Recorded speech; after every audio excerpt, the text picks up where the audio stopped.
Hello दोस्तों, आप सबका स्वागत है आपके अपने यूट्यूब चैनल फिल्मी रिएक्शन में। तो कैसे आप सब? उम्मीद है आप लोग अच्छे होंगे। मैं बिल्कुल अच्छी हूँ आप लोगों की दुआ से।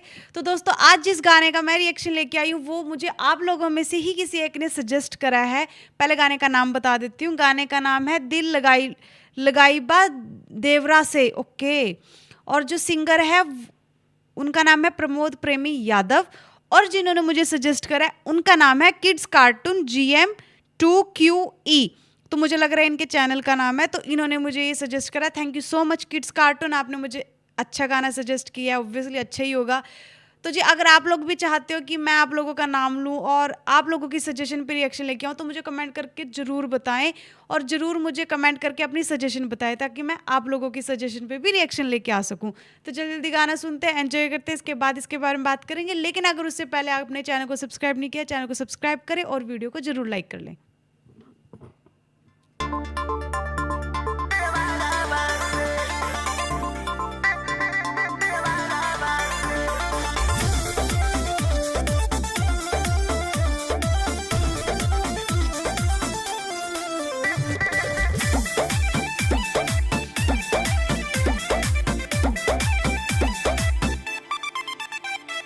रुपया कमाए पिया गोहिल तू शहर, एहने जवानी हमर डाहता कहर। राजा हो रुपया कमाए पिया गोहिल तू शहर, एहने जवानी हमर डाहता कहर। होला त टूर निभोले ला भरवा से, होला भरवा से। घरे अइबना बलम जे बहारवा से, तो दिलावा लगाले में घरे अइबना बलम जे बहारवा से, तो दिलावा लगाले में देवारवा से।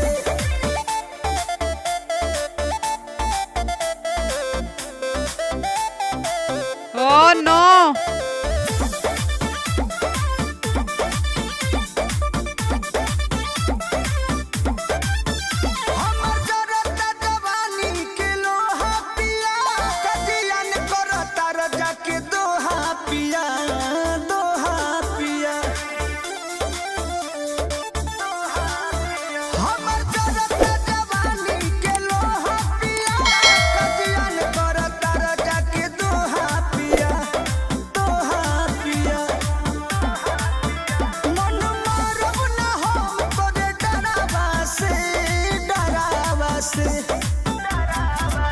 घरे अइबना बलम जे बहारवा से, तो दिलावा लगाल में देवरवा से।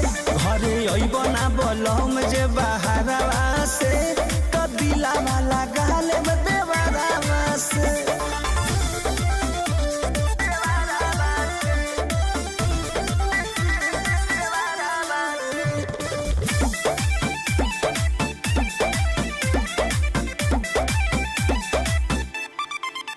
धीरज पर मुझ बुझेला न बतिया बलम, सुती रात भर लेके हम तकिया बलम, तकिया बलम।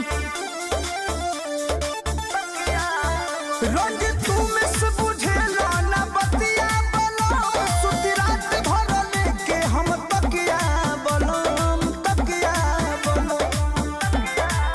रवि के कोने पे वो पाए दुपहरवा से, घरे अइबना बलम जे बहारवा से, तो दिलावा लगाल में देवरवा से।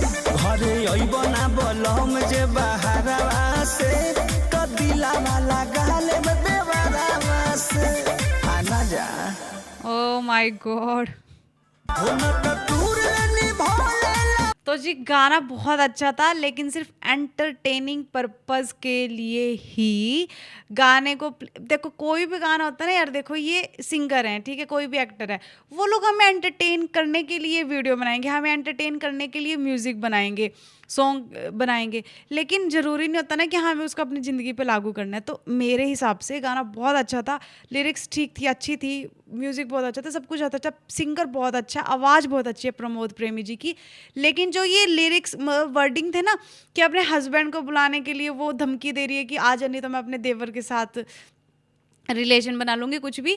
तो देखो ऐसा है, ये सिर्फ़ उनको बुलाने के लिए एक एंटरटेनिंग पर्पस के लिए अच्छा है। ऐसी चीज़ें कोई भी अपनी ज़िंदगी में ना लेके आएँ कि भी हम भी अपने हस्बैंड को ऐसे डराने लग जाए, बहुत गलत बात है। जो छोटा देवर होता है भाई के समान होता है, बेटे के समान होता है, ना तो ऐसा सोचे, बिल्कुल भी ऐसा ना सोचे और ना ही ऐसा करे और ना ही ऐसे धमकी दे ऐसी टाइप की कोई भी यार, कि भी मैं चलो वो तो देवर है, कि ये भी ना कहें कि मैं अगर तू नहीं आया तो मैं कहीं और अफेयर चला लूंगी यार ऐसे टाइप का कुछ नहीं होना चाहिए। मेरी सिर्फ एक छोटी सी बात है कि भी प्यार करो, सब कुछ करो, ऐसी ऐसी बातें ना करो और गाना सुनो, एंजॉय करो, पर एंटरटेनिंग पर्पस के लिए अपनी ज़िंदगी में उसको कायम ना करो। तो जी गाना जो आवाज़ थी वो बहुत अच्छी थी। और अगर आप लोग चाहते हो मैं आप लोगों के सजेशन पे ऐसे रिएक्शन और लेके आऊँ तो वो भी मुझे कमेंट करके जरूर बताएं। इसी के साथ मैं इस वीडियो को यहीं पे करती हूँ खत्म। मिलते हैं नेक्स्ट वीडियो में, तब तक के लिए अपना ख्याल रखें। जिन्होंने चैनल को सब्सक्राइब नहीं किया चैनल को जरूर सब्सक्राइब करें। Tata bye by.